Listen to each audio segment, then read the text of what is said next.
So I'll do a brief introduction, then I'll allow my colleague to also make a presentation.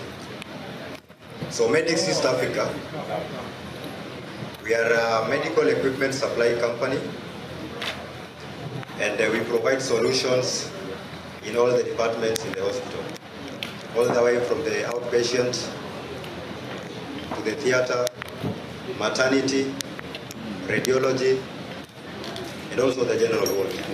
So Medix East Africa, we've been in existence for the last 10 years. We are based in Nairobi, in Ruiru. Madam, this is the first presentation. We are based in Nairobi, in Ruiru, and we serve a very wide range of clients. We serve the government institutions, both county and national government. We also partner with faith-based hospitals, including MEDS. We also partner with private hospitals, both rural and those ones that are based in town. And we also support a category of clients that are called resellers. Those are the entrepreneurs who can come and purchase equipment from us and sell to the end users. So, as I mentioned, we are partnering with our clients in several different ways. Number one, we have very flexible payment schedules because we understand most of the equipment normally are capital intensive, and therefore we have arrangements where we give very flexible payment plans to our clients. Number two, whenever we get a very good project from our clients, we offer free solutions in the lab department. So for example, if you give us a project to equip your theater, as Medix will give you free lab solutions. That is, we give you lab analyzers for free at zero cost. So another arrangement that we have with our clients is a placement arrangement. This is an arrangement where we give you a machine for free, though the machine still belongs to us.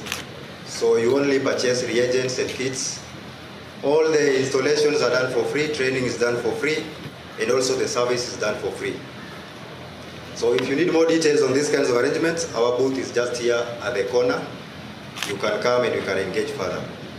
So here with me today is one of our partners, because we have so many reliable partners that we are working with from Europe, from China, and today with me here is one of our partners that are dealing in ultrasound. They are called Sonoscape.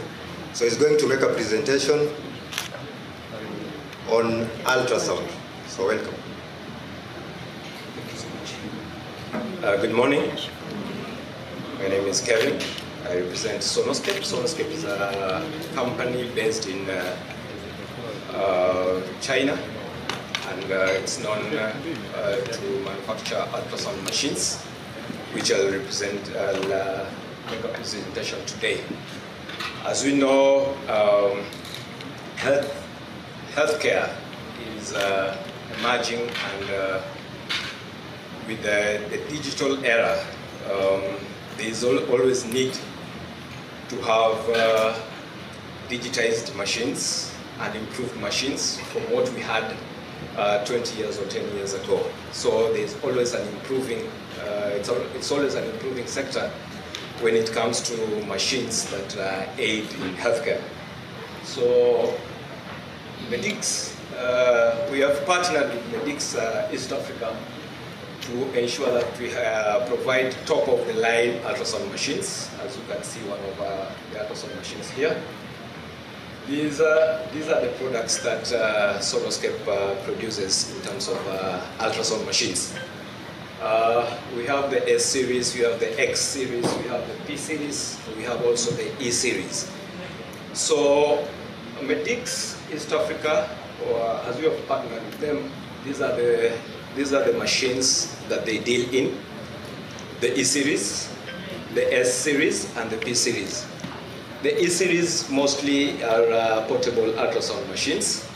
If you come to the booth, you will be able to see them, and we'll be able to take you through of what those portable machines actually do.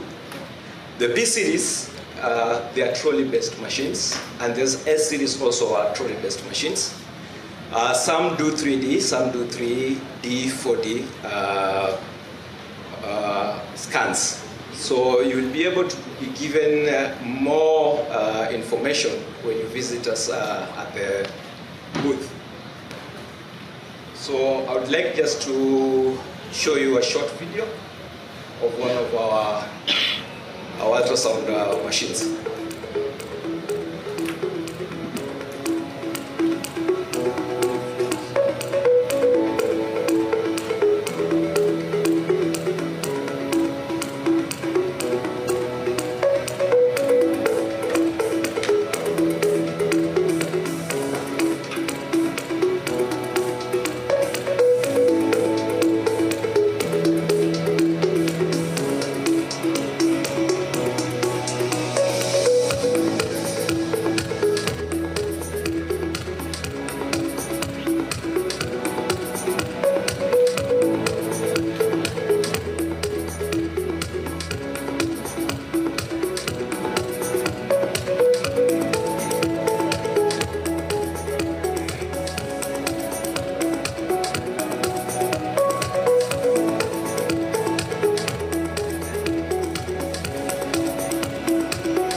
So according to that video, that's one of our machines in the P series. That's the P20. It is one of the latest machines that we have. And as you can see, we have three aspects to that machine. That's the extraordinary image quality, enhanced tools for optimized care, and user-friendly design. We have a machine here that's the P9, though it's a lesser version of the P20, but the ergonomics features are almost the same. So if you want to have an idea of how the P20 is physically, you can visit our booth and get to see the P9 series, which will take you through. I won't go through much of it because it has so many features to it. I won't go through all of them, but I'll just make a general observation of the P20 so that you can get an idea of what the P20 actually does. We'll start with the extraordinary image quality. P20, as you have seen on the video, it has an enhanced resolution that gives you a very crisp image quality when you're doing the scanning. We get to realize, or we have gotten to realize over the years that there's an advancement in the ultrasound machines, and even the clients or the patients who come in for ultrasound usually want to see very crisp images. Mostly pregnant mothers, they usually want to see very clear images of their unborn children because they prefer, or they say that that is the first picture of the unborn child. They usually want to have it so that they can see they can show their children when grown how they were when they were still in their womb. So one feature that P20 has is the USCAN Plus. The USCAN reduces the speckle. That's the noise in the image, and then it enhances the contrast and the edge. That means when scanning the image, you have a smoother view and eradicates the noise in that image. So you'll have a smoother view of the image, hence making it very much clearer for viewing, both for the user and the client or the patient. You can see when the images, when the USCAN is off and USCAN is on, what images it produces. Even because as you have learned, it does 3D and 4D, so you can see at the bottom there is the image for 3D and 4D. It cannot show clearly, you cannot see very clearly, I think because of the effects of the picture. But if I can show you closely, you'll see that one, which is with USCAN off, has a bit of noise, and another one is a little bit, it's more clear and smoother to be able to view. That's one of the features in P20. The next feature is dynamic color, which improves technology in the color Doppler machine. And given that the P20 is a color Doppler machine, this feature will really help you check the blood flow in the veins when you're doing the scans in the kidney, when you're doing the scans in the thyroid, and carotid also. So you'll see that it reduces the noise and the color is enhanced in the dynamic color. Then we go to the enhanced tool for optimized care. We know that these tools are very important, and given that they are enhanced in these ultrasound machines, it usually makes work easier for sonographers and doctors who are using these ultrasound machines.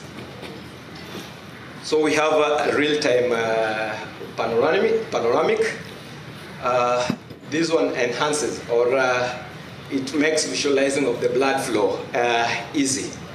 So you can do this in real time when you're having the panoramic view. And with real time, you can easily backtrack and correct any interrupting without interrupting the scan.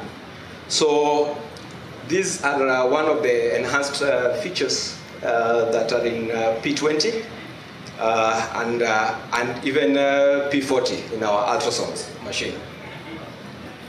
Even the P9 has that feature of a panoramic viewing. And then there's the contrast imaging. You can see the picture down as it shows one with a smoother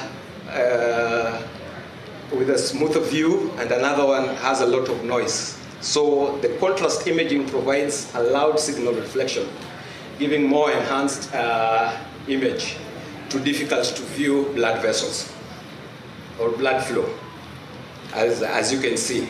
And with it, there is also a time-intensive curve. That's also another feature that is in that P20. Now, as you have seen in the video, the P20 can also support cardiac functionality, and I can say that has given us a big impetus in the maternal healthcare, and also with the cardiologists, because we get that mostly the cardiologists used to have challenges doing the scan or doing cardiology. They were just using ECG. But given the ultrasound has come, has come in, it has enhanced, and it's a machine that now can be done for ultrasound and the cardiologist. So it has that auto EF. It's ejection function. Due to time, maybe I won't be able to cover everything, but I'll just give you the user-friendly design and then finish. So with the user, the screen is a 21.5 inch, and the smaller one is a 13.3 inch, and it's a touch screen. And it has a height adjustable control function, which enables you to be able to do the scans, whether low or high. It has a large capacity built-in battery that lasts for 2 hours when you're doing the scanning.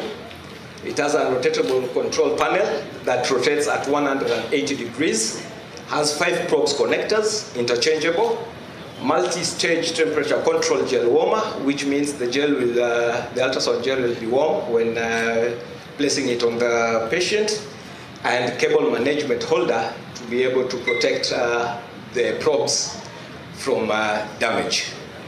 That will be it. For more information, you can visit us at our booth. We'll be able to explain more on how those ultrasounds function, and we hope to see you all at our booth so that we can interact more. Thank you so much.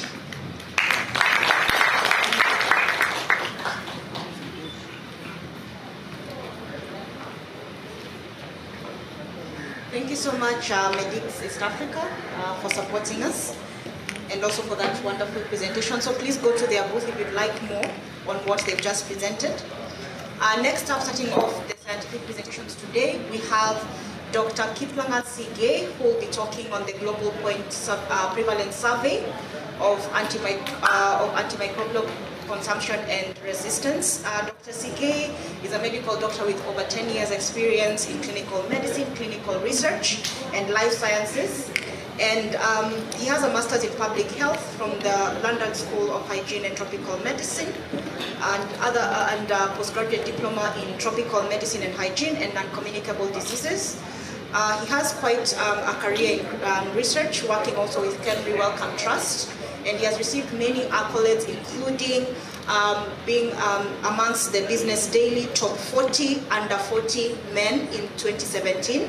So as you can see, our next speaker is quite decorated and experienced. So with that short introduction, I'd like to welcome Dr. Kiplangat Sige. Let's give him a warm round of applause as he comes. Dr. Sige, welcome.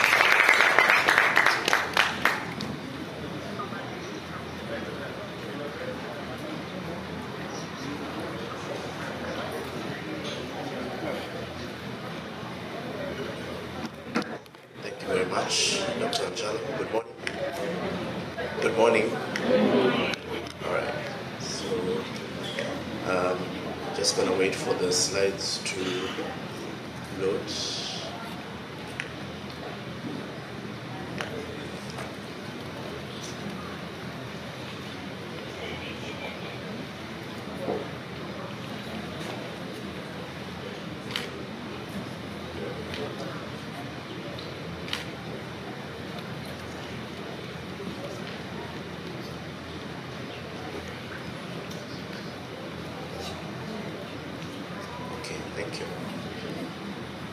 Yes, so this morning I'll take you through one of the studies that we've been conducted as our organization, and basically the take-home message, I want to start from there so that people are awake, is how we need to focus on antimicrobial resistance as a very important area of healthcare, and more importantly, how we can ensure that we are using our antimicrobials prudently.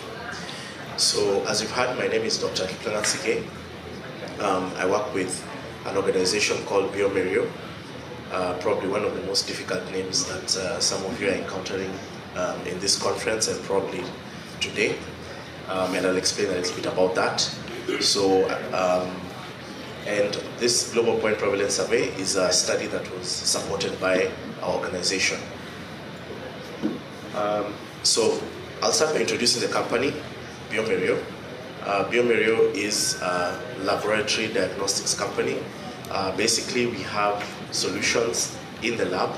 So when you're out there practicing and you ask for a test and it goes to the lab, chances are that that test might be done on one of the solutions that bioMérieux makes. So we've been around for quite a number of years. As you've seen from the name, it's French. That's probably what's making it very difficult. Our areas of focus include immunology, microbiology, which is very central to what I'll be presenting today, and last but not least, molecular biology. I think molecular biology now is very obvious to everyone because that's PCR, and I think because of COVID, everybody understands PCR very well. So as a company, we are focused on diagnostics. Been around for around 60 years, supporting solutions in the lab. So depending on where you work, if you walk into the lab, you might find one or two of our solutions. But we like to focus beyond that, and that's one of the reasons we're presenting today. First of all, we like to support our teams to be well equipped in the lab through a lot of trainings that we organize and we continue to organize across the country. We also collaborate with a lot of associations to support medical education, capacity building training on the value of diagnostics. So we like to go beyond the lab and collaborate with organizations such as KMA and all the other associations that you can see there. And last but not least is research, and that's the reason I'm presenting this morning, one of our research projects that's relevant to our day-to-day practice. So I'll start with an overview of what we call the PPS, Point Prevalence Surveys, and actually introduce now our own global PPS. And basically, yes. So point prevalence surveys are well known in terms of surveillance tools for supporting understanding about how we are prescribing antimicrobials in hospitals. So if you Google PPS, you'll find quite a number of PPSs that are done. We've had a lot done locally and also in other parts of the world. So the global PPS is a bioMérieux supported project that's actually simple, free, available online tool. If you go to that website, you'll find that it's been going on for quite a number of years, and all the tools are available there, from the protocol to the data collection tools, as well as publications that have happened. So it's a joint collaboration between the University of Antwerp in Belgium and bioMérieux, as well as the Flemish government through grants. And in Kenya in particular, the PPS that we did, it was actually also co-funded by a pharmaceutical company called MSD. And it's endorsed by all the key health organizations as part of the efforts to support antimicrobial stewardship globally. So the objectives of this particular survey are threefold. The first one being to identify the burden of antimicrobial prescribing and resistance. The second one is to look at how we can change the practice by looking at those issues related to the burden and seeing what we can change to improve what's happening in our hospitals. And then through repeated PPSs, which is how it's supposed to be done, then you're able to measure impact. So when you do, because a point prevalence survey is a snapshot, it's a one-day kind of a survey. So for you to get a trend, you need to do a repeated PPS. And so if you do repeated ones, you're able to measure the impact of interventions to improve antimicrobial prescribing. So in terms of methodology, quickly, it's basically two parts. When we do the survey, we come to a hospital, we look at a particular day and see how many patients are admitted. So that gives us a denominator, all right? So if we go to hospital X, we have 200 patients in the ward, that's our denominator. And then the numerator becomes how many of those patients are actually on an active antimicrobial on the day of the survey. So out of the 200, perhaps about 100, 150 that would be our numerator. And then in terms of key exclusions, we don't include outpatients or day hospitalizations. And then we also don't include patients who are admitted after 8 a.m. So 8 a.m. is considered a cutoff for surveying the patients in the ward, and those who are admitted after that are excluded. And then we look at all antimicrobials. So if you notice, it's antimicrobial, so everything from antibiotics, antivirals, anti-TBs, and so on. The only thing we exclude are the topical antimicrobials.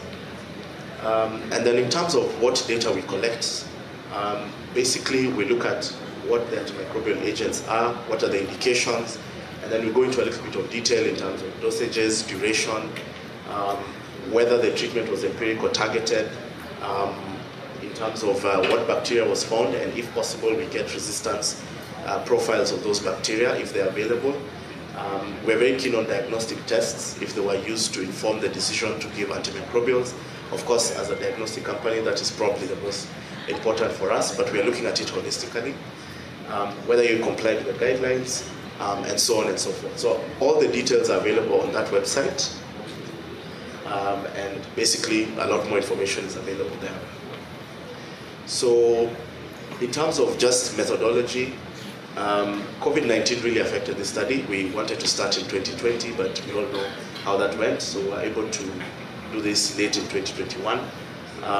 We got national approvals from AMREF in terms of ethics, and of course in terms of research permit, and then we went to hospitals to get approval. So we ended up with 14 hospitals in Kenya, both public and private. These are the ones that consented, so it wasn't informed by any bias or anything. These are the ones that agreed to do the survey.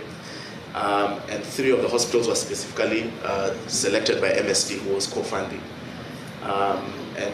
Basically our lead investigator, Professor Gunturu Rebathi, a lot of you might know her. She's basically a clinical microbiologist at Kano University, and she was working with the investigators across all the hospitals. So that's a list of the hospitals. We had about 6 in Nairobi, 3 in Mombasa, 2 in Kisumu, and 1 each from Machakos, Nyeri, and Murang'a. And this is probably the only PPS you will find that actually includes private hospitals. So most of the PPSs that are already there focus mostly on the public sector. We are able to get private hospitals, which some of you might agree, sometimes not easy to get them to do research, to participate in this survey. So quickly into the results, because I know I'm out of time completely. Basically we got a total of 1,490 patients surveyed across all the hospitals, of which 641 were on antimicrobials, so giving us a percentage of about 43% on antimicrobials, with 1,300 total prescriptions, because for one patient you might get more than 1 prescription. And then the non-antibiotic antimicrobials, antivirals, anti-TBs, and so on, were actually quite low. So most of this will focus on antibiotics. So what we found is that percentage of 43% was actually lower than the Africa average for that period, which is 55%, but higher than Europe, which is 32%, quite consistent with most of the PPS results. And you can see there are quite a number of PPSs indicated there that have been done. But we're actually quite lower than some that were reported more previously. 2013, there was one for 74%, and 2016, 68%. So the prescriptions were a bit low. There could be other factors. Remember, these are one-day snapshots, so there are many other factors.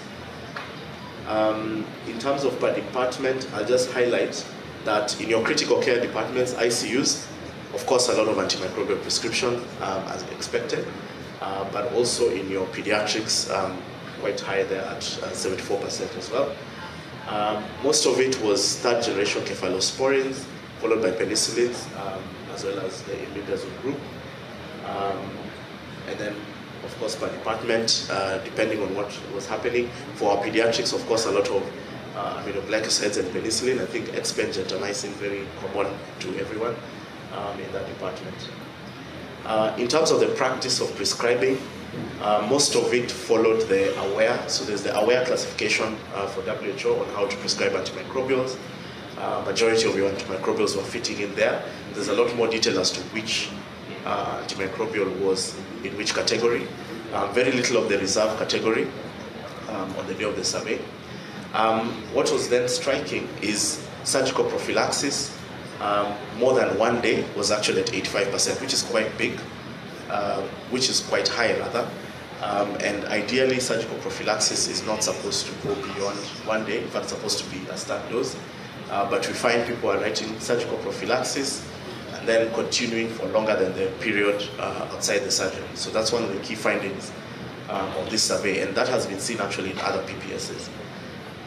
Quality indicators, what's important here is that you'll find in general, people were writing the reason for giving an antimicrobial in the notes. They were complying to most of the guidelines, and they were documenting a stop or a review date. So that was seen across all wards, medical, surgical, and ICU. But we need more scrutiny because we found some of the guidelines quite broad, giving so many options, so people are giving a lot of antibiotics probably where they shouldn't. And then again, we were not having targeted treatment.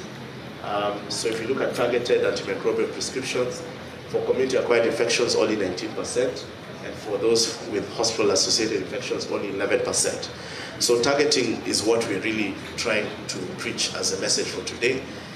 We're giving a lot of empiric treatment, which is okay initially when the patient comes in, but as you get more information, and especially from diagnostics, you're supposed to narrow that treatment in a more targeted way. So there are many reasons for that. It could be diagnostics, could be guidelines, could also be the access to those targeted treatments. So in terms of way forward, we know in terms of limitations, PPSs are always limited because it's a one-day picture. Hence, you need to repeat them. And where possible, you do as much as possible to get to longitudinal studies, or better still, even prospective ones. We know, again, antimicrobial use is more prevalent in outpatient. This one was only capturing inpatient. And I'm happy to report that the Global PPS has introduced an outpatient module from 2023. So any hospital that will be doing this study will now have an outpatient component. And then there are other issues. We have counterfeit drugs, substandard drugs, availability of drugs, correlation between consumption, resistance, and so on. So there are limitations of such a study, but it already gives us information that's useful. We are already disseminating the results to each of the facilities. And we are focusing on working with antimicrobial stewardship committees. We have a manuscript which is in draft phase and we hope to publish very soon. And we are discussing how to do a repeat PPS. So I'd like to appreciate the study team led by, of course, the PI. I want to highlight Rebecca and Jacob, who are our data collectors. Very good work they did. And Dr. Ruth, who has helped us with the manuscript. Of course, all the investigators involved and the support teams at the sites. Our CRO, which was Cleanwin Research Services, and of course the rest of the team. And finally, of course, KMA for giving us the opportunity to present this data. I'd like to close with a parting shot because I know the theme is about climate change, and I'm sure some of you are wondering how I was going to fit that in, so I did find a solution for that. And actually, when you check online, there's quite some interesting data around climate change and antimicrobial resistance. It is, in some ways, controversial, so it depends on how you look at it. There are those who are saying, as you know, the global temperatures are rising, we actually have a high infection rate, which of course then will lead to more prescription of antimicrobials and probably AMR. There's actually some data on Salmonella related to that. People are talking about floods, and these floods giving us a lot of runoff, which leads to pollution, and pollution can affect some of the pollutants actually induce AMR. Issues around drought and sanitation have also been highlighted. So the key take-home message here is there's actually complex commonalities between AMR and climate change, and this should be deeply studied. Probably with more time we'll get more and more data around the connection between the two. And with that, I come to the end of my presentation. Thank you very much.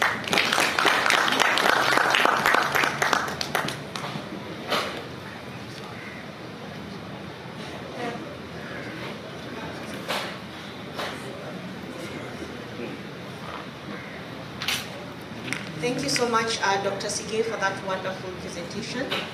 I think we have all learned a lot, especially the connection between AMR, infectious diseases, and climate change. Because as you've heard, especially after the COVID pandemic, the stock of bugs that were previously thought extinct or dead or eliminated coming back up. So thank you so much for that.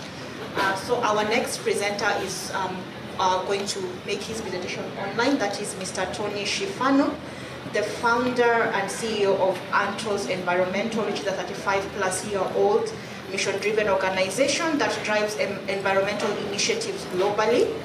And Mr. Schifano and his team have actually saved the healthcare industry millions of dollars in terms of reducing our carbon footprint, because as you know, the healthcare industry is the highest, I think the second highest environmental polluter. He's contributed to the beginning of the Green Hospital movement by working intimately with the American Hospital Association and the US Department of Environmental Protection. And he's traveled extensively, helping major hospital systems around the world and creating hospitals for a healthy environment. He has also partnered with other influential firms to create resource recovery innovations, bringing next generation technology offerings in the circular economy across various industrial, commercial, and institutional sectors. With that introduction, Mr. Tony, can you hear us? Good morning, Kenya. Can you hear me? Good morning, Kenya. Can you hear me? Good morning, Kenya. Can you hear me? Good morning, Kenya. Yes, we can hear you.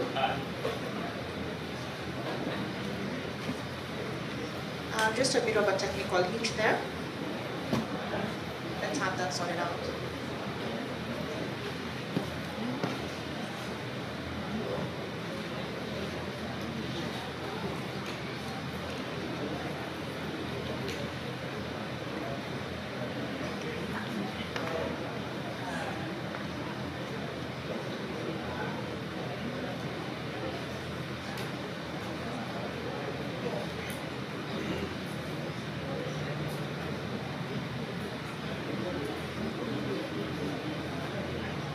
Hello, can you hear us? There was a bit of an echo from your side, but it's been fixed.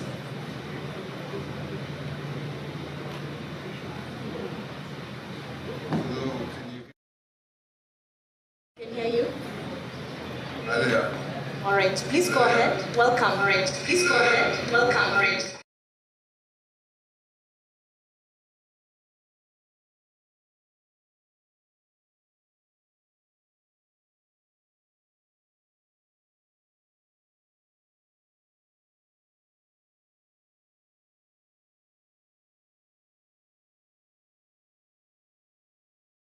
Audience, is there a way some camera can look at the audience?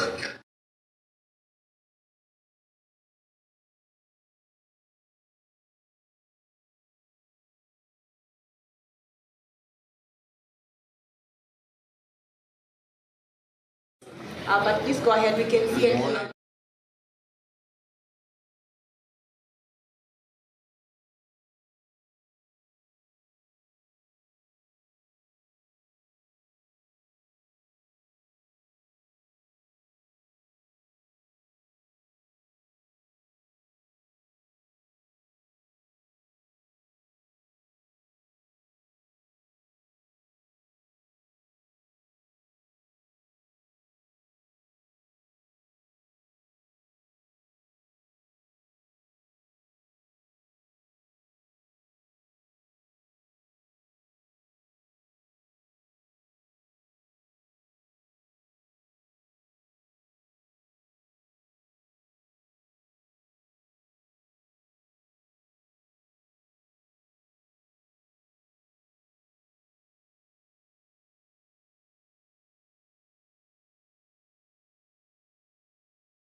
Where I go, I see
We'll just see if anyone in the audience wants to make.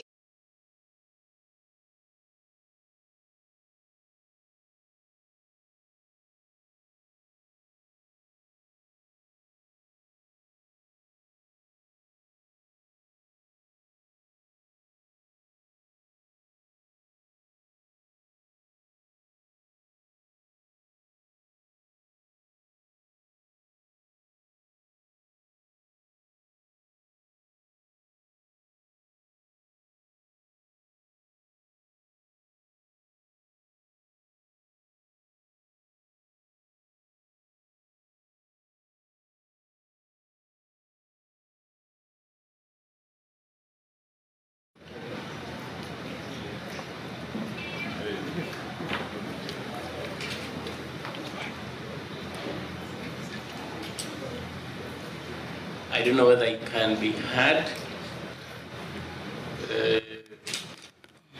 If you're able to hear. Okay. Dr. Jakai is my name, from Eldoret. Run a small hospital called Cedar. You brought up very pertinent issues. Number one, you're asking whether there is any sophisticated recycling taking place. The answer is no. In Eldoret, as far as I know, all the major hospitals don't have a recycling program, specifically when it comes to disposable medical wastes. The ones you've mentioned, plastics, and of course you know them from theater, from vials, from all those things. Now, what seems to happen in majority of the hospitals in Kenya, including Eldoret, where we come from, is that there are specific disposal companies that go around collecting these wastes. Wastes from the kitchen, hardly do I know any specific that is doing composting. The earliest recycling, the closest recycling we can mention is they are picked by people who go to feed them into specific animals. That is from the kitchen waste. Pigs and occasionally dogs. That is the best I can say. So we don't have specific recycling program, especially of plastic wastes in hospitals.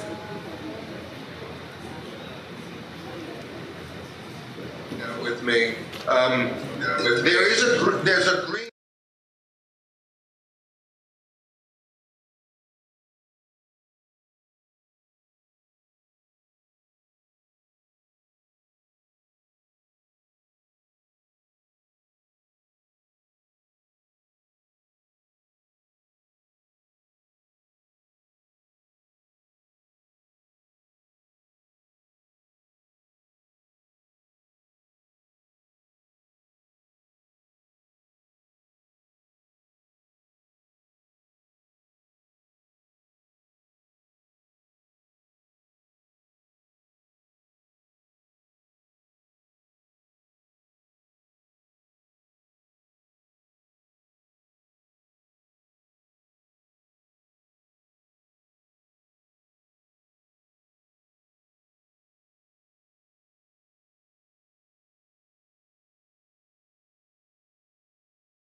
So I think you can see the connection between what Dr.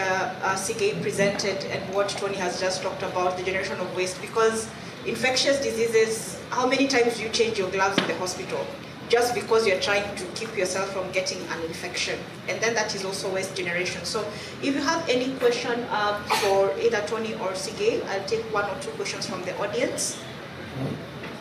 Question from Dr. Sigei's presentation.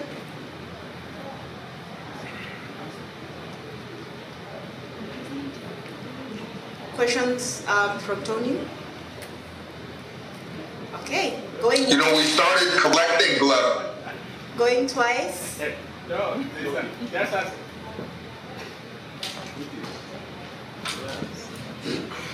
Dr. Sigei, that's a slight thing. He did declare a conflict of interest.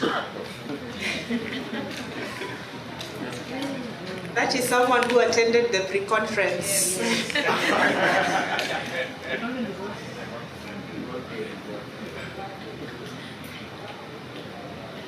Okay, I think, yeah, he'd like to comment on that.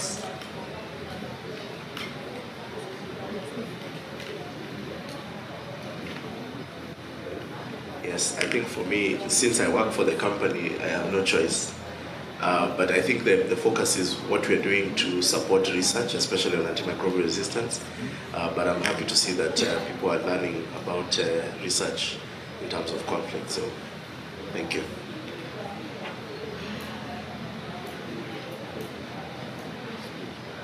Thank you. Okay, thank you so much, Tony.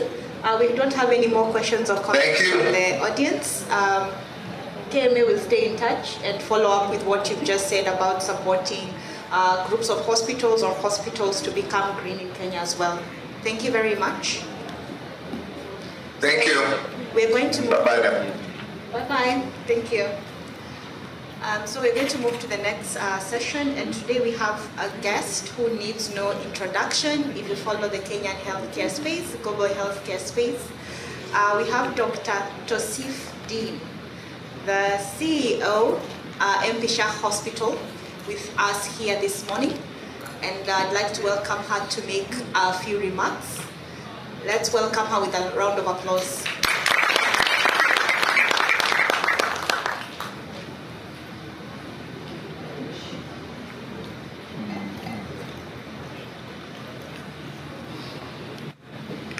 A very good morning to everyone. You know, Good morning. when I come to Mombasa, it's Mombasa Raha for me. We can wear these sandals and we can really enjoy ourselves here. And I think before I'm asked, I have no conflict of interest, so I must, I must declare it. But I do thank the President, Dr. Simon Kikondu, Brenda, the organizing committee, for giving me this platform just for under 10 minutes to be able to tell you what we are doing at the MP Shah Hospital as far as greening healthcare is concerned. Okay. Your pointer is not working.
No, not so bad. Do manual. Put the manual here. Continue manually. You'll do it manually. Okay, so I hope Brenda will not count this as part of the 10 minutes that she has allocated me. So I'll go quickly through what the MP Shah Hospital is doing in terms of our Green 365 journey, what kind of top management support we've been having, strategy integration, what WHO framework we're using to be able to become climate resilient, our successes, our frustrations, and of course, the Sustainable Development Goals. And what does the future of healthcare look like when any hospital in Kenya wants to implement climate change? Next.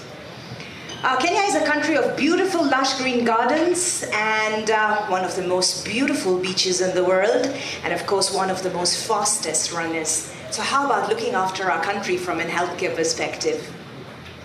I'm not here to put a pitch for MP Shah Hospital, so I'll glide through this. MP Shah Hospital is a private hospital based in Nairobi, Kenya, and it was founded in the 1930s with 2 satellite centers. It's ISO certified. It's ongoing Joint Commission International Accreditation. We have a 1,000 staff, 64% of which are women. How many trees do we really need to breathe, ladies and gentlemen? When we say we're going for a tree planting initiative, every single human in this room needs about 7 trees to breathe. I'm usually part of many global initiatives and local initiatives where we say, Tosif, let's go, carry your djembe, let's go and plant trees. But do we know the future of those trees after we have planted them? Do we go back to them? Do we ensure that they're thriving and surviving? Every 17 trees that you cut generates 1 ton of paper. Those are just statistics for us, all us to know. Next, please. So what led to the motivation of Green 365 at my hospital? We wanted to reduce our carbon footprint within the hospital, we wanted to reduce wastage, and we wanted to reduce energy consumption. It started off by a very simple exercise of launching the Green 365 logo at the hospital in 2019. We launched 365, we did a bit of tree planting, we launched our policy book. In 2020, we formed a Go Green committee. We had green champions from among ourselves, and we instituted green KPIs, key performance indicators. In 2021, we became signatories of the United Nations Global Compact, and we also partnered with the Strathmore Business School with their Sustainable Development Goals Hub. In 2022, for the first time, we launched the Environmental Impact Assessment Audit Program to know what our carbon footprint in the healthcare looks like. So what is Green 365? This logo was launched in 2019, and it was a pledge to all our 1,000 staff that we want to go green 365 days of the year in whatever we do at the hospital. The first initiative that we had was just to plant a tree with our chairman, and I feel that the green journey starts with top management support. If we as leaders, if we as clinicians, if we as pharmacists, dentists, if we don't take it upon ourselves, no one will. So we started with a very simple exercise, and this was done by the board chairman, and of course he is also very instrumental in implementing solar GECOs in various areas, and also planting trees around many schools. One of the most important things about the Green 365 journey at the MP Shah Hospital is that it is formulated in our strategy for 5 years. We have pillars within our strategy: financial sustainability, sustainable growth, highly engaged patient-centric teams, and having superior and excellent patient outcomes. So within the sustainable pillar itself, we as MP Shah Hospital staff have pledged that we are going to be sustainable in whatever we do. So if it is in the strategy, we got to deliver it. This is just some of the landscapings that we've done at the hospital. Next, please. This is a place in the hospital, and they're called Gardens of Healing. We as medical professionals always take the Hippocratic oath, do no harm. How can places of healing be causing harm to the patients who come to our hospital? If healthcare was a country, we would be the 5th largest contributor to CO2. Did you know that? Africa contributes 2 to 3% of carbon emissions globally. But when climate crisis happens, It is not us contributing to the climate change. It is US, it is UK, it is India, it is Brazil, and it is China. But you know what, ladies and gentlemen? When these things happen, it is Africa that is going to suffer the most. And this is unfair for us because we are not even the ones generating these carbon emissions.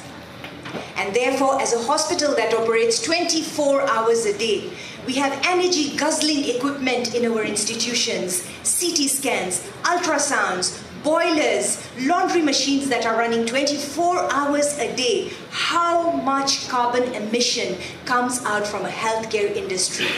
One of the biggest areas where the healthcare consumes the most amount of water is our renal dialysis plants.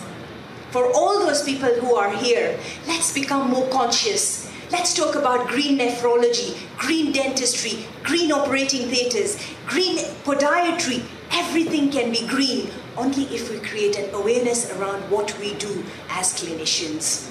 Next.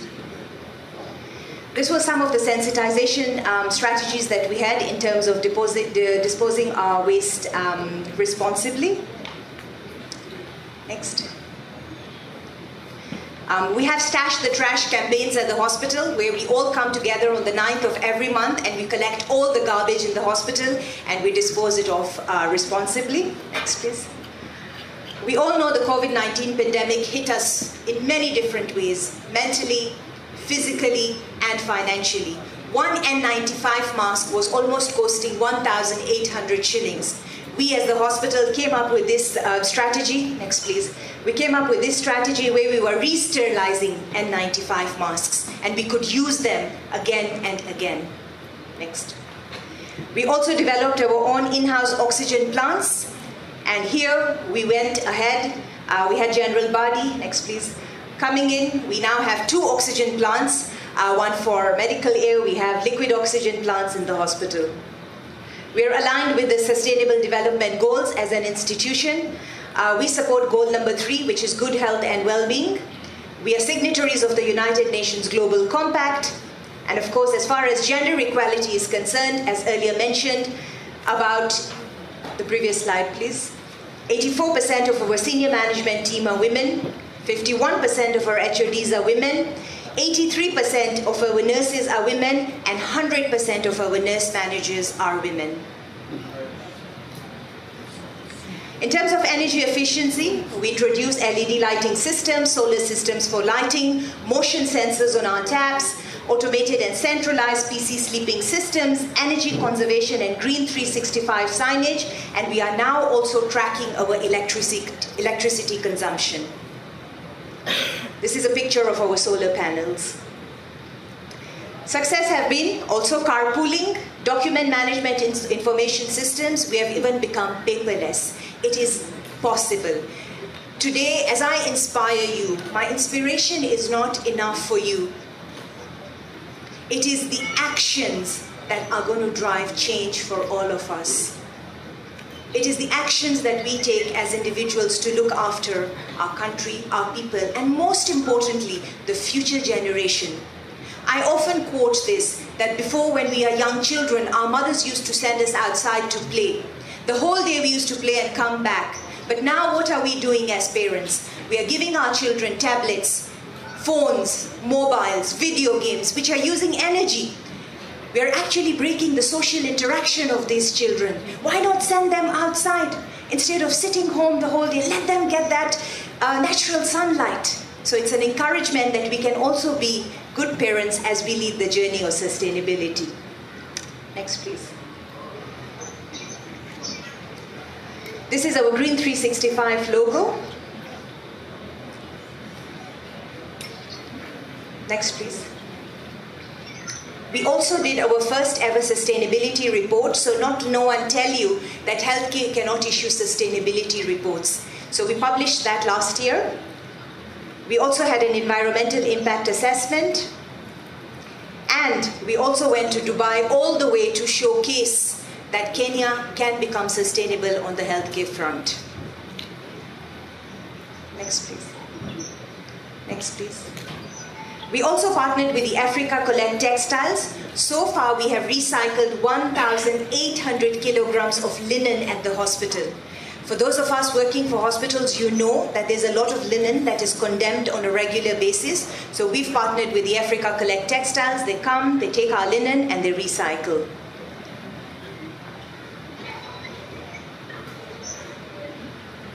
Next, please. And of course, our partnership with the UNGC. Next, please.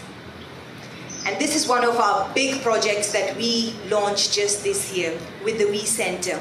We have a lot of electronic disposal. For example, the TV remotes that you have at home, laptops that are not functioning, joysticks that are not functioning, your hundreds of things, your iron boxes, your tube lights that you have. So we've partnered with the We Center so that we can dispose our electronic waste responsibly. What happens when bulbs get finished at home? The next thing we know, we just dump it in the dustbin, right? And that's not the right way to dispose our electronic waste. So we've partnered with the We Center, where we've got these big bins cutting across the hospital, and you can throw in all your waste as far as electronics is concerned. Next, please. In terms of success of water conservation, we have started this way. We are harvesting rainwater, and we are actually watering all the plants in the hospital using grey water. In terms of success for air quality management, we now have negative and positive pressure rooms and installation of extractors at the hospital. These are healing gardens, and we feel that our patients shouldn't sit in the rooms the whole day. So our nurses and our doctors encouraged our patients to come into these healing gardens, because we do feel that this kind of environment also heals. But I'm also a strong believer that we only cure, but the healing comes from the God Almighty.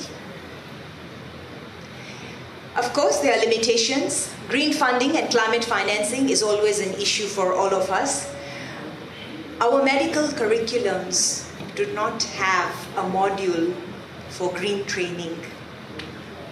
Kenya is having more than 50% of its population as children and young adults. This is the time for us to lay the right foundations for our children. This is the time to educate them. This is the time to take Green 365 forward. Let's introduce green curriculums in our schools, in our medical colleges, in our universities, in our research. Another limitation that, could you please go the slide that's before? And of course, we have a skill gap. I don't know whether you know or not, there's not a single green hospital in Kenya. There are certifications like BREEAM, LEED, STAR, but none of them have certified a single hospital as green in Kenya. AAR Hospital have made a good step, but still we have not reached the certification stage. So let's champion and say every hospital that the county and the government builds should have green infrastructure right from the foundation. Next, please. So what is our future? If today I would tell you, let's go green, we don't have a booklet in our hand. We are always relying on the West. Let Africa not be the poor cousins of the West. Let us develop our own green frameworks. Let's have our own sustainability agendas. If today a hospital, even a dispensary wants to go green, we should be able to go to the Kenya Medical Council. We should be able to go to the Green Building Code and say, this is the book you need. Here it is. Go become green. So that's definitely our future. Our future is also, we are planning to implement solar for water heating. We are starting voluntary sustainability reporting. One of the most important things about introducing green agendas in hospital is monitoring and evaluation. I'm a strong believer of the guru Peter Drucker, who says what gets measured gets done. You will not be able to put elastoplast on a surgery if you are not able to accurately measure what is your carbon footprint. We are also introducing solar PV system, a waste water management treatment plant. Someone was asking about food composting. I think the previous, we are using all the food that is generated from patients. Patients do leave a lot of food on their plates. They're called pig's wheel, and we are actually composting this. We are actually planning now to get a food composter, and that composter is going to be used as a nutrition and as a fertilizer for the gardens that we have in the hospital. And of course, our future is also to become an accredited green hospital by Leeds and BREEAM. Going forward, this is our Go Green pledge at the hospital. And it says that I affirm that I care about our world. I attest that trees are invaluable and need to be conserved. I pledge that I am going to go green. And this is something that is slapped in almost every office that you go in at the MP Shah Hospital to say that we, as a healthcare institution, are green and become green further. The environment is important to us, and we hope to trickle down its importance to all those who visit us and spark a desire in them to take care of it. That's me. Please follow me. I'm a Go Green champion. I'm a mother, I'm a CEO, I'm a top 40 under 40 Africa winner, and of course, my background remains in finance. Caveat, I'm not a medical doctor. Asante sana for listening, and as I said, today I'm not inspiring you. I want you to take action so that we can deliver change jointly, and we all can become environmental stewards in promoting Green 365 in Kenya. Asanteni sana.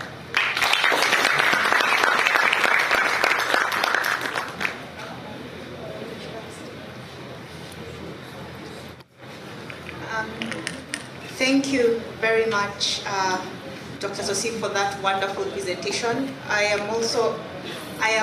know you are not trying to inspire, but action starts from inspiration, and I personally am inspired. I remember there was once I asked someone, where do we throw these plastic bottles and these glass bottles, because I don't want to throw them in the dustbin. Then they told me, do you forget which country you're in? So I think, we are all inspired to take action. I think what we'll do is, Dr. Sosif will still be around? Yeah, so please interact with her after this so that you can see how you can start these initiatives at your various hospitals if you are interested in, and if you're interested in joining the Green Movement as well. For the next session, I have the pleasure of welcoming Prof. Fred Were. For those who've been through UAN, you know he needs no introduction. He is a professor of pediatrics and child health, specializing in newborn medicine. He presently holds portfolios of the chief executive researcher at Kenya Pediatric Research Consortium, that is Capricorn, who are one of our sponsors. And he also holds a portfolio at the Research and Projects Implementation Arm of the Kenya Pediatric Association. And he's part-time faculty at Aga Khan School of Medicine and head of research, University of Nairobi, Department of Pediatrics. He previously served as the Dean of School of Medicine at UON, and he is acting Principal College of Health Sciences at UON as well. With that, I'd like to welcome you, Prof. Karibu sana for your plenary session. Let's give him a round of applause. Good morning.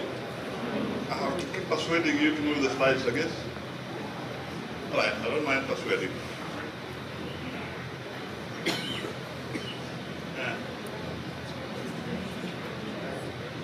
Don't worry if it doesn't. I'll ask you to do that. Good, I'm certainly not under 40. Wish I was. That happened many years ago. So trying.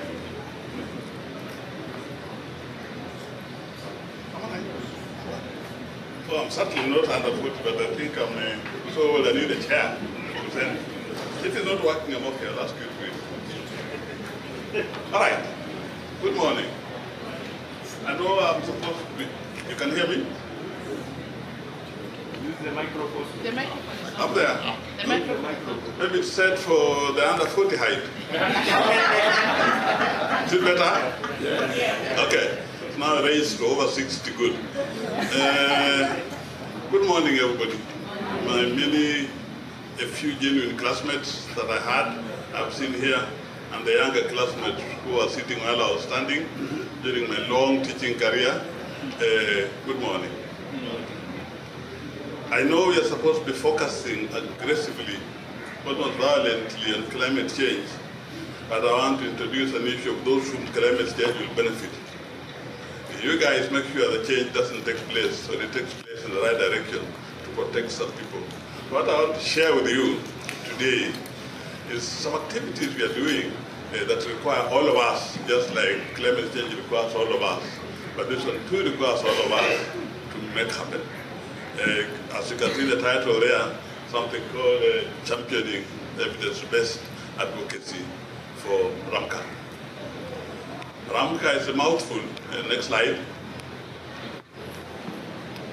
Yeah.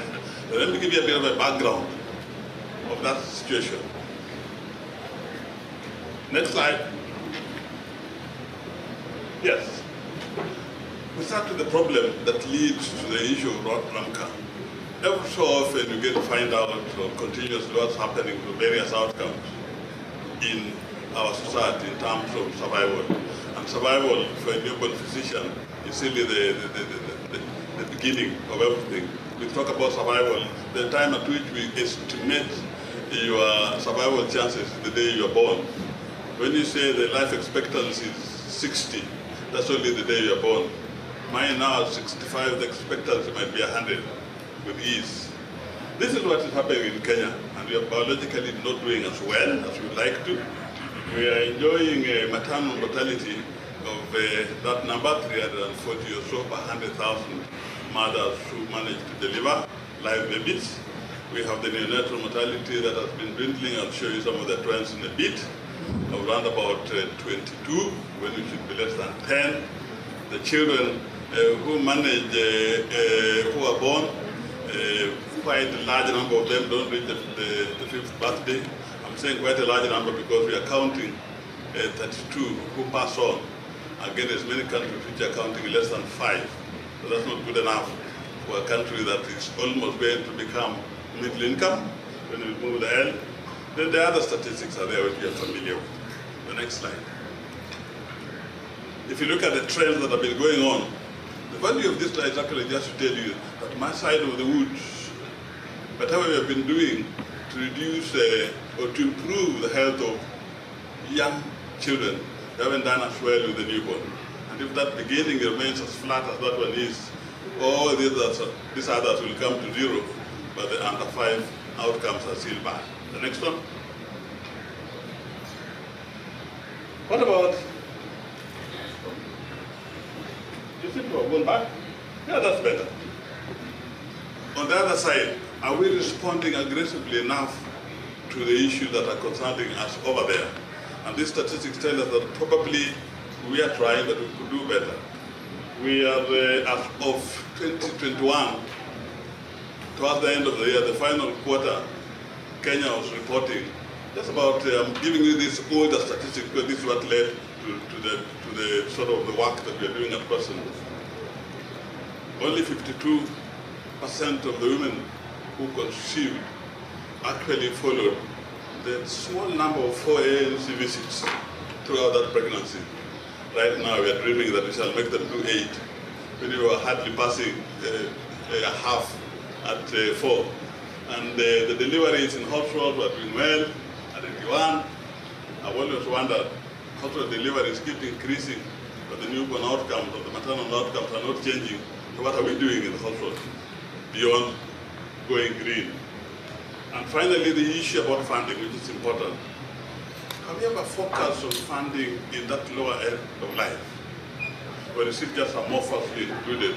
If you look at some of the programs that we have, they ask for a lot in terms of refinement and focus. Next. We have a list of so-called indicators that fall into this jargon called RAMCA, which means reproductive, maternal, newborn, child, and adolescent health. That's it. So those various things you can see, women access to family planning, fully immunized child, and none of them really ever reach where we want them to be. This is data from 2021. Next. We have seen very little change in those nice figures nationally. I've picked 3 examples there, and you're not seeing great change in them. So you're probably not fighting enough. We know we have stayed above 50–60% when it should be near 100. Next. and those are a few others, exclusive breastfeeding. I keep hearing that exclusive breastfeeding rates have improved 90%. I wish they had. Then the stunting rates would never have been stayed that high. The malnutrition rate should not be as high as it is. Sometimes you wonder, are we deceiving ourselves with data? I'll come back to that because data is the big deal. Next. So, behind that, with that information floating around us, we made a competitive bid, a project that was floated around by the Gates Foundation to see what it is that we can attempt to do to make a difference. Let me talk about the project. Can we move there? Yes. What we believe is that we have lots of good policies that are put together in this country towards issues that will improve that equation, all those numbers that are not happening. And that if you can make your governments held to account, they follow the policies they have written, that will make the difference. And further, that if you can employ the people like ourselves here, Health Professional Association and everybody else with skill, we sort of create a driving force, we could get the difference. So our interest was not really, we do all the work that we do and we do it well. And we write nice policies, well-sounding, well-constructed, Queen's English, sitting in our various institutions and the government also. Do we follow them? We said if we can do that, those indicators will improve. But beyond that, next slide, we shall ensure that we are making sure that we, as a country, we are taking over those projects. A lot of them are going on. If you look at the various, even the various guiding principles that we have, the various policies are written actually by others for us to some degree. And that we, next one, we make sure that we own everything that is within the RAMCA. The next one. Next slide. Yes. It's just to dress up what it is that RAMCA is about. I should probably have started with this, but I'm assuming even the surgeons, like Naim, they will be familiar with RAMCA. Let me make him a little bit more familiar. That we have at the middle that usual pathway that we all took. One day there was a pregnant mom, and that one gave birth to all of you separately, not at the same time. And we became children and adolescents. And it's that group that must stay healthy if we are going to make sure that we sustain a healthy population, notwithstanding what we are doing with the weather. Okay, I'm told I have 2 minutes. I'm sure I will not manage it, that's why I'll try my best. Let's move. Completely, so that I at least share with you what our concept is. We believe that we do not use data as well in Kenya. We believe that we have suboptimal awareness, both ourselves and the other members that are responsible for health. We also believe that our advocacy activities, and we are doing an advocacy here by the Under 40 CEO, she has some data. How reliable it is, I'm not sure, but I hope it is. And that we don't usually have focus funding, and that one she said as well. We need all those in order to improve the indicators I'm worrying about. And that will have to take the pathway of employing the evidence, produce the statement of advocacy to make sure you convince others to follow. For me to follow, and I will follow you, I work not far from you, see how we can twist that into evidence-supported advocacy. Next. So, our project looks at those 4 points. We need evidence. We need to use our evidence, that evidence to create an advocacy training environment. Of you guys, I think yesterday or the day before, there was a group of you that might have enjoyed an advocacy training. And we need to create champions, like the speaker just before me.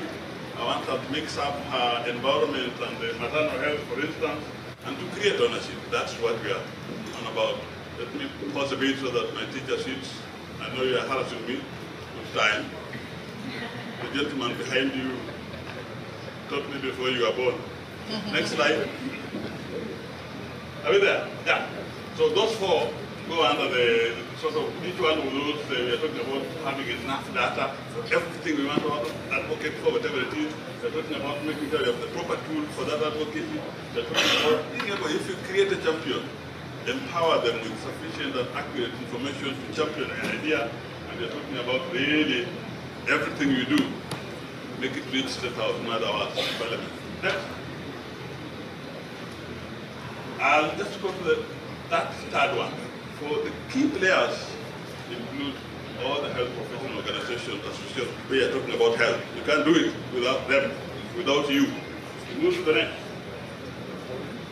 Again, on the outside rim are the organizations, in our opinion, who are key to issues of productive maternal, newborn, adolescent, child health, and nutrition included.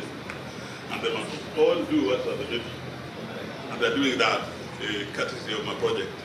That is, they're availing themselves, like you are here today listening to me. You are able to identify the national goods and needs of the country. You are able to sort of emphasize them when you have an opportunity. Next. I will skip this one because time does not allow me to keep moving. Yes. We are not able to go to the whole country, but we've been able to be welcomed in a total of 20 counties. Initially, we were funded to go to 15, and those 15 became 20 by other mechanisms. I'm not explaining except at tea time. The model is that we go there, meet the executive, meet the administrators, and meet all other people that can use to champion this cause. Next. I think just skip this one since you have your minutes, because you know them, but I can run through them and show you. I wanted you to know that Kenya has existing initiatives that we should run with. And the main one is this Vision 2030, which was actually created ahead of the SDGs themselves. You know that, just keep going. Then, those are what we believe in. We have the issues of primary health care. The next is the issues of universal health coverage, keep moving. The figures there. And I will pause here despite put myself in danger of being harassed by this young lady. Many of us look at PHC and UHC as the same thing. Not quite. I want us medical people to be sure that when you say UHC, you're talking about the population reached. When you say PHC, you are referring to the services you are taking to that population. Don't mix it up, but you need both. Keep moving. I think you come. Yeah, this is the last slide. I'll make it the last slide. We have an overarching theme in this advocacy push that we look at life as a full course. As written there, healthy mother, healthy women, healthy mothers, healthy newborns, children, and adolescents. Adolescents are who quickly become mothers a while later, but not through school. And the next one is to tell us that we should pivot group. You're slower than me and you're younger. Yeah. That's important to us is that group, that ring, must be supported by good food, availability and nutrition. Also, in the presence of effective health systems, especially primary health care, universally availed, and when you do that, you go to the other end, you'll create a healthy population. I'll stop there. When you're told you have a plenary talk, you usually expect to have an hour. But basically, the young lady has the view that the aging teacher can't say that in front of Lori. Should be able to make do of that conversation in 15 minutes. I've done my best. Everybody is supposed to declare, what was it again? Conflict of interest. I do not have an interest to conflict, so I have nothing to declare. Thank you.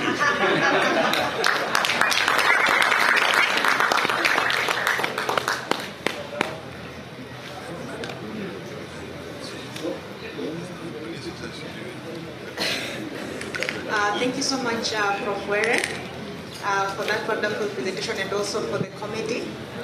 It's been refreshing. So now to take just one or two questions from the audience.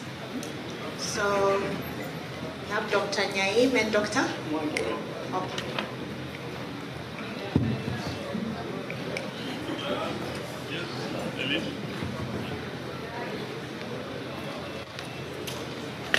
Am I asking or answering? Okay.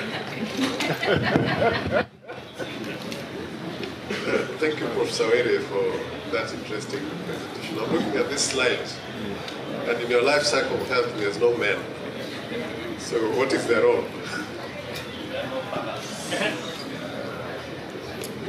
Do I wait for another? I'll tell you. I wanted that question, that's why I brought this slide. The first time I made this presentation in Western Kenya with this exact slide, I was blasted thoroughly. So the latest one has a healthy family. Instead, we are aware of the value of the men. Yep. Sorry, I'm hidden from you, but yeah, my name is Dr. Mwangi. I wanted to ask a question to the CEO of MP-SHA. And that was a very good presentation. My concern is this. One, we are talking about oxygen concentrators, all right? So we extract oxygen from the environment. What do we release into the environment after extracting the oxygen and concentrating? Number two, when we had COVID, I think all of us thought we need to give more oxygen. We knew very well the virus was not killing our patients, but it was mucus plugs that were blocking the airways.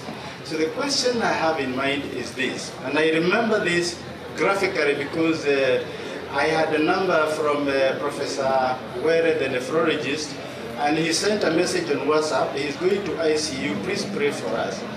Okay, pray for me. And 11 days later he was gone.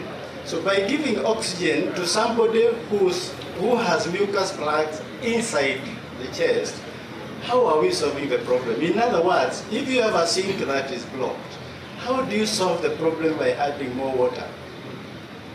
That's my question. This question is leading more towards COVID-19 pandemic resilience and oxygen concentrators rather than Green 365 journey. So I think I would excuse the question for now and take it up at tea time where we can discuss this further. But our agenda remains how to become sustainable.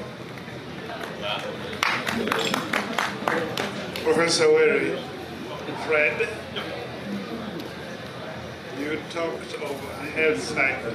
So a cycle means a cycle, has no beginning and no end by definition. So where do you begin, where do you end, if this is a cycle? That you're actually correct, Malibu. There is, the point is that at any one of those points, you are active. There's no time you say that don't worry about pregnant mothers, concentrate on this one. That's what we do these days. We say that I'm interested in the newborn, that's me. And that's where I'm putting all my energies, as if they can come out of nowhere. Steve here, my old roommate, is concentrating on the pregnant mother. When she delivers, he says, "Has he cried?" And he goes away. We are saying that all of us should look at the entire cycle. There's no point just focusing on the newborn when you are not worried about the father, so to speak, taking the worry of. It's just that we want, as advocates, never to take one item, look at it as a cycle. That's helpful, Madam. Let us clear out when you are teaching me. I go back. Yes, thank you so much, Prof. And taking those questions and comments. Let's give them a round of applause as we conclude that session. So for our last presentation for the morning session, we are going to have Dr. Marie-Claire Wangare, who is a general practitioner very enthusiastic about making social change in the global health arena. She has a lot of leadership experience as a servant leader, which involves collaborating with several like-minded individuals globally and to empower the next generation of healthcare leaders who will also be social change agents like she is and improve their respective health systems. Through her experiences, she was also recognized as the 2022 Africa Healthcare Awards Rising Star, and also the 2022 Zuri Awards Young Achiever nationally. She has so many other accolades and she's working in so many other organizations within the global health space, and in her free time, she's attempting right now to be an author and a graphic designer, and she's a very huge sports fan. She follows women's football for those who follow her online. And in addition, she is a lifelong learner. With that, Dr. Marie-Claire Wangare, welcome. Let's give her a warm round of applause as she comes up. As she's coming up, just a few announcements that you might missed in the morning. Tea will be served in the exhibition area.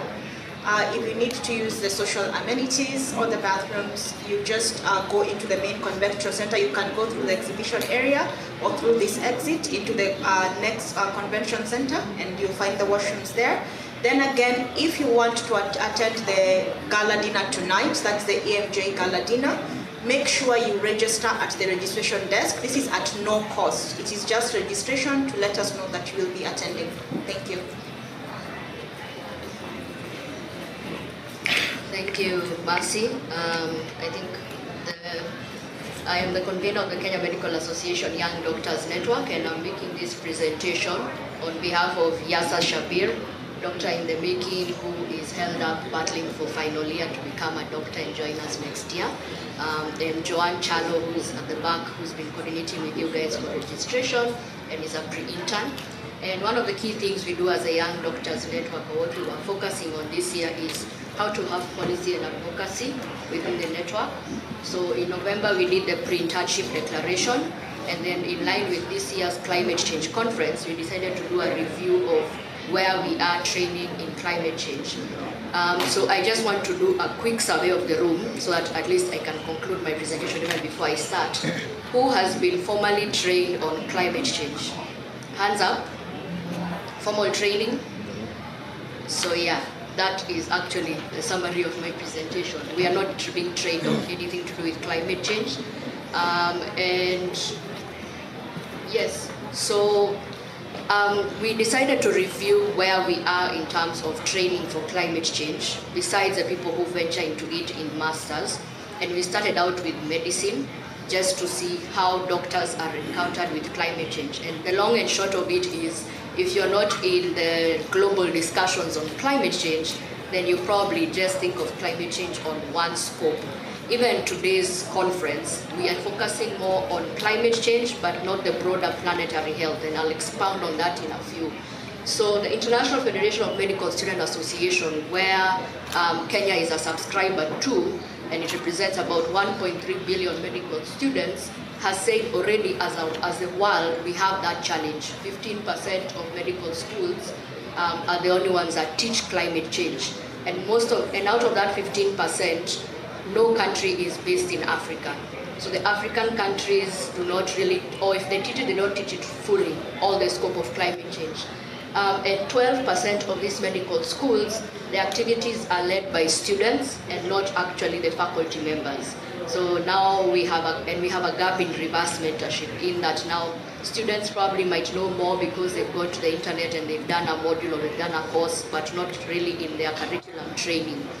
And then in that same survey, they surveyed 2,817 schools, of which Kenyan schools were also included, from 112 countries. And the Kenyan data was provided by the Medical Student Association of Kenya, which now at the time had 9 medical schools that were surveyed.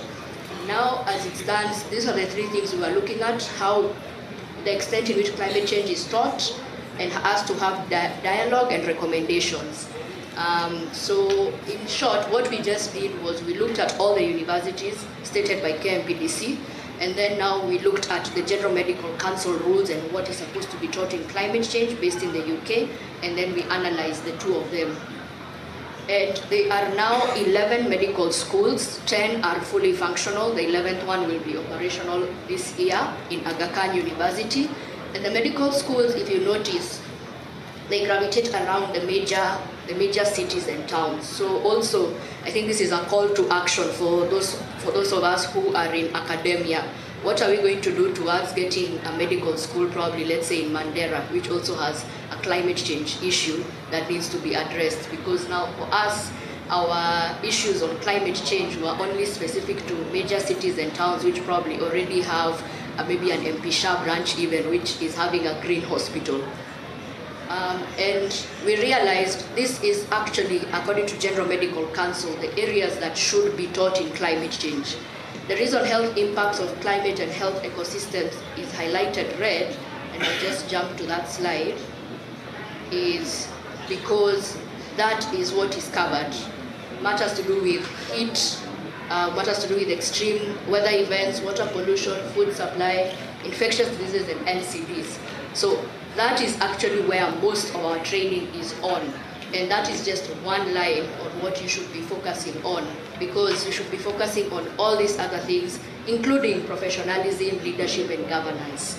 So if you're looking at now what Kenya Medical Practitioners and Dentists Council has in the curriculum set out for having a medical school, you'll find that these are just the key areas that they have highlighted. So even from a KMPDC level, we are not highlighting broadly what should be covered in planetary health. We are focusing more on the climate effects, and it's just on environmental health, water health, waste management, pollution, shelter, and food sanitation. So that means you're not teaching more on professionalism with regards to climate change. You're not looking at sustainable clinical practice. So in short, we are already training our doctors suboptimally in terms of having sustainable clinical practice environments. And these doctors are the ones who will soon be hospital owners or hospital runners. So it's just a ripple effect of just one thing.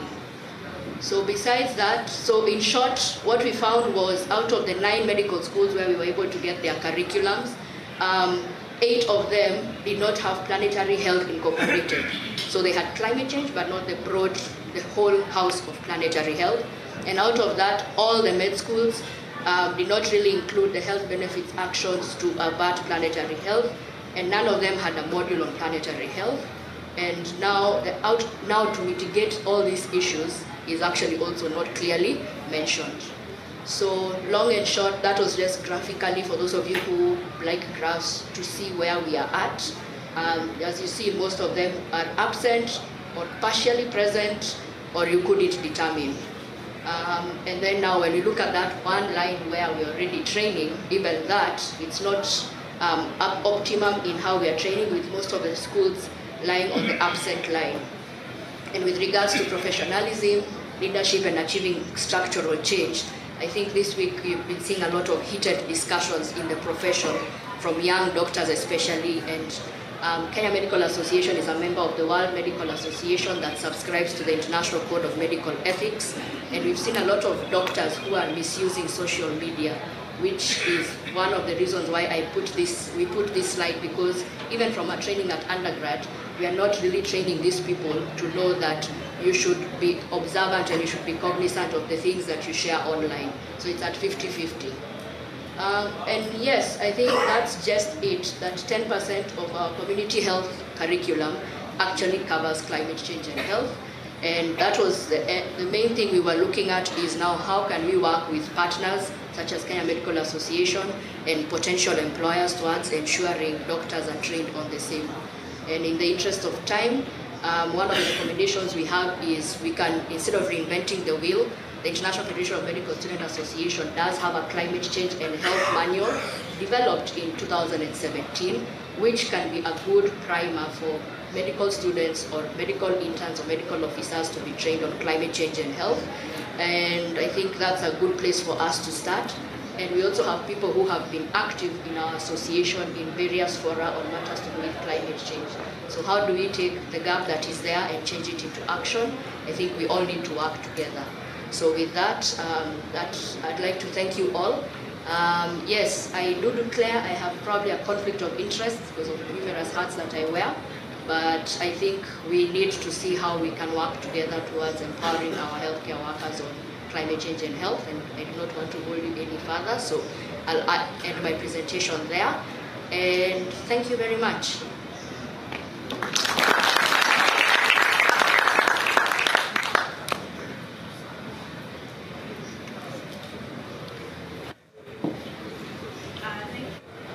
Thank you very much, Marie-Claire. So before we go on tea break, probably either just 1 or 2 questions or comments. Yes, Prof. Okeo, then Dr. Wale.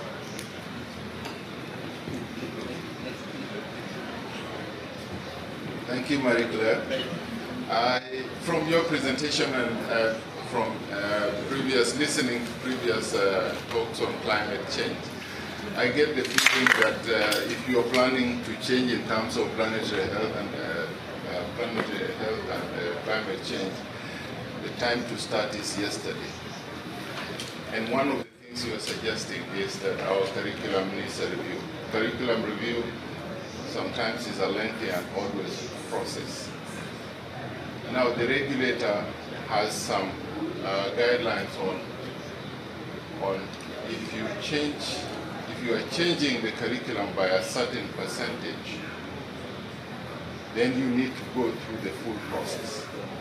If you are changing if the percentage of change is less than that threshold, you can go ahead and start even yesterday.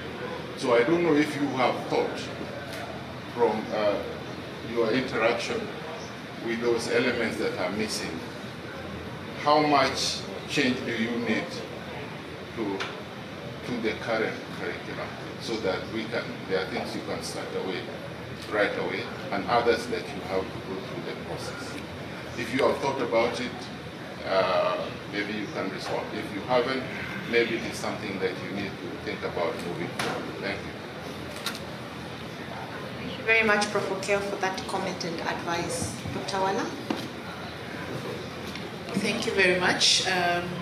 And congratulations to the young doctors. It's amazing to see them plugging into research and policy work. I wanted to find out who's delivering this content for climate change. Is it the same old professors, Juarez and company, or do we have real experts? I don't know whether you went into that depth of. Prof, you're a real expert in other things. But it's a new space, so that means that there's new information, and sometimes it's not always medics who deliver it the best. So I don't know whether you went into that depth of finding out who's actually teaching these courses. Thank you. Can you hear from Marie-Claire? Go ahead. Thank you very much. I'll start with Professor Okel's question. We haven't really thought in depth on next steps because we have the data, and I think we'll say thank you to SEBA for reminding us we need data for advocacy. So we have the data, but the question, and actually even getting this data was a hard task for us. As you see, we only got 9 medical schools out of the 11, and it took quite a bit of, that's why the results are not even in the conference program, because of getting even that curriculum. But we appreciate changing curriculum will take time. And one of the things we are thinking is, do we do trainings, or the same way we had the workshop training as a Young Doctors Network on advocacy and research, do we venture into trainings on climate change? So it's an idea we have, but we need probably the push to see how to make it work. Because the second thing also that we've realized is nationally, if you're looking at climate change experts, it's actually the people who have studied environmental health who are more likely to help you understand the climate change planetary health framework, or people from abroad, than our own national faculty, because our faculty, some schools have the unit taught by those who have the expertise, but others have people who are more or less interested in the field of climate change, specifically those key outcomes, food security, that teach. So it's a mixed grill on who offers the training. So I've matched the answer also to Dr. Wala's question. And the question now lies, who then should you push for to teach climate change and planetary health? So I think I leave that back to the audience because it's a hard one for me to answer. Thank you very much, Marie-Claire. One last one. Yes, please, Prof, keep it short. Thank you. I'm very short myself. Now, you are young people, what is digital? So all your approach should now be more digital and using artificial intelligence rather than just talking about the old-fashioned workshops and networking. It's nothing at the end of the day. How much digital partner are you introducing in your group here and in your curriculum training? And knowing that even climate change, the AI can predict more than any other things you mentioned.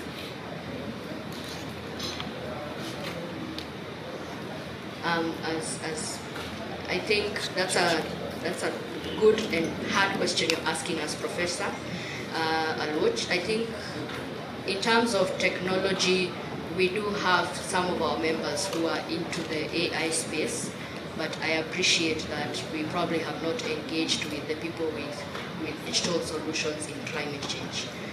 With the ones we have engaged with are people who have telehealth platforms, and I don't think we've even asked them whether they consider climate change in their solutions. So we will follow up on that and probably share how that experience goes.